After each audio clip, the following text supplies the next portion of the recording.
प्रधानमंत्री नरेंद्र मोदी मंगलवार को अमेरिका की अपनी पहली राजकीय यात्रा पर रवाना हो गए हैं। इससे पहले अमेरिकी अखबार द वॉल स्ट्रीट जर्नल को दिए गए इंटरव्यू में उन्होंने कहा कि भारत और अमेरिका के बीच संबंध पहले से कहीं अधिक मजबूत और गहरे हैं। पीएम ने कहा कि दोनों देशों के नेताओं के बीच अभूतपूर्व विश्वास है। इसी के साथ पीएम ने चीन के साथ रिश्तों को लेकर भी बात की। उन्होंने कहा कि चीन के साथ सामान्य द्विपक्षीय संबंधों के लिए सीमावर्ती क्षेत्रों में शांति और स्थिरता बेहद जरूरी है। भारत चीन संबंधों पर मोदी ने कहा कि सामान्य द्विपक्षीय संबंधों के लिए सीमावर्ती क्षेत्रों में शांति और स्थिरता जरूरी है। उन्होंने कहा कि संप्रभुता और क्षेत्रीय अखंडता का सम्मान करने, कानून के शासन का पालन करने और मतभेदों और विवादों के शांतिपूर्ण समाधान में हमारा मूल विश्वास है।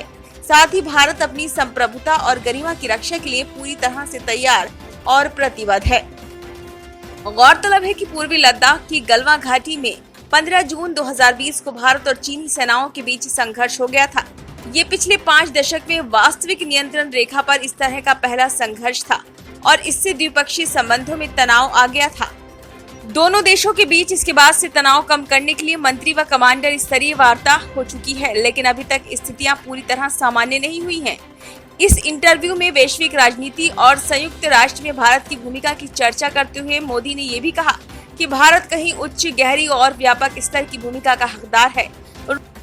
रूस और यूक्रेन के बीच जारी युद्ध को लेकर भारत की भूमिका की आलोचना से जुड़े एक सवाल पर प्रधानमंत्री मोदी ने कहा कि भारत इस मामले में तटस्थ नहीं है, बल्कि शांति के पक्ष में है। उन्होंने कहा कि सभी देशों को अंतर्राष्ट्रीय कानून और देशों की संप्रभुता का सम्मान करना चाहिए। विवादों को कूटनीति और बातचीत के जरिए हल किया जाना चाहिए, युद्ध के साथ नहीं। मोदी ने कहा, कुछ लोग कहते हैं कि हम तटस्थ हैं, लेकिन हम तटस्थ नहीं हैं, हम शांति के पक्ष में हैं। दुनिया को पूरा विश्वास है कि भारत की सर्वोच्च प्राथमिकता शांति है।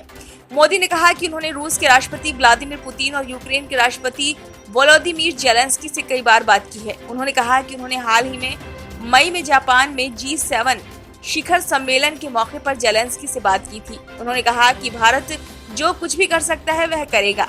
संघर्ष को समाप्त करने और स्थायी शांति और स्थिरता सुनिश्चित करने के लिए सभी वास्तविक प्रयासों का भारत समर्थन करता है। मोदी ने अपने साक्षात्कार में कहा कि संयुक्त राष्ट्र जैसी वैश्विक संस्थाओं को बदलना चाहिए। उन्होंने कहा कि प्रमुख संस्थानों की सदस्यता को देखिए, क्या ये वास्तव में लोकतांत्रिक मूल्यों की आवाज का प्रतिनिधित्व करते हैं?